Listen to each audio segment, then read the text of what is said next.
Books presents an unabridged recording of Deadline by John Dunning, narrated by Ed Sala. This work is copyrighted 1981 by John Dunning. This recording is copyrighted 2000 by Recorded Books. When a circus tent fire calls New York Tribune reporter Dalton Walker into action, he's disturbed to find that an 8-year-old girl has fallen victim to the tragedy. Even more troubling is the fact that he discovers later no relatives come to claim the body. And now, Deadline.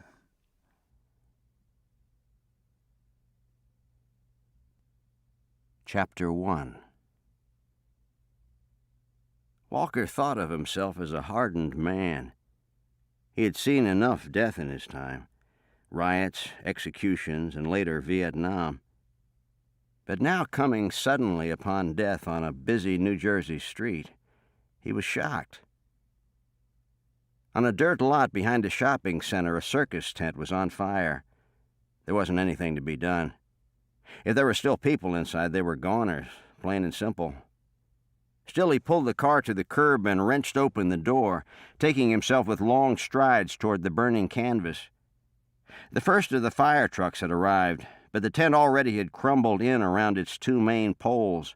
It went up like a sheet of paper, reminding him of those old Hindenburg pictures with the people rushing out of the flames looking like ants scurrying away from something they couldn't quite understand.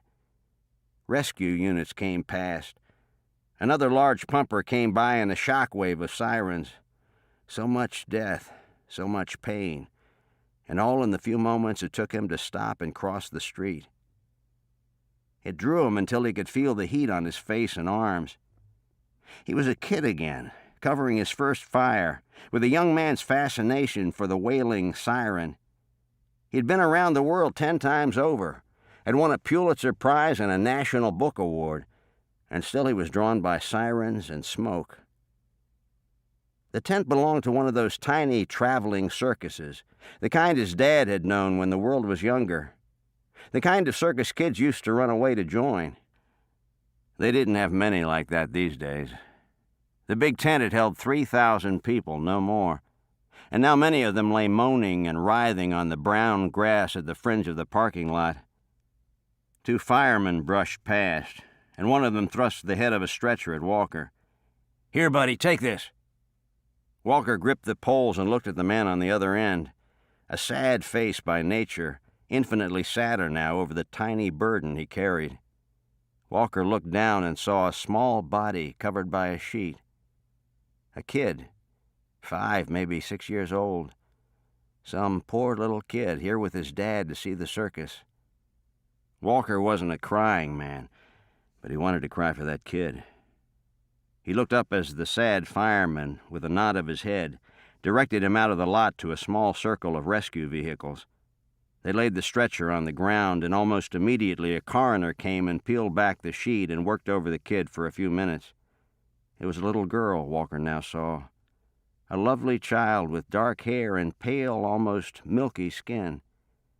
Her face was unmarked. It was so often smoke or the feet of the mob that did the damage. Her hand hung limply over the edge of the stretcher, the fingers dangling in the mud. Her other hand was folded across her middle, clutching a tiny bear, the kind you win at the booths. The coroner tried to pry the bear loose, then gave up and covered the pale face with the sheet.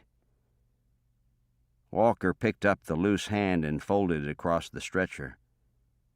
He stood over the little body, feeling helpless and very much alone. Her face haunted him. Maybe it was a quirk of the trade, but Walker always thought in terms of story. If a thing moved him, he assumed it would move his readers as well. Sometimes he got rid of something by simply letting enough time go by, and sometimes writing about it was easier and faster. He remembered a story the Des Moines Register had done some years before about a fatal car accident. Some reporter had reconstructed the lives of all those kids, right up to the moment when their cars came together in that crossroad. Hell of a story. his kind of peace. Driving through the Jersey streets, he thought of the little girl in those terms. Interview some survivors, maybe take them through their day. Not many, just 4 or 5. No, 3. 3 was perfect. Probably have to interview 20 just to get the ones he wanted.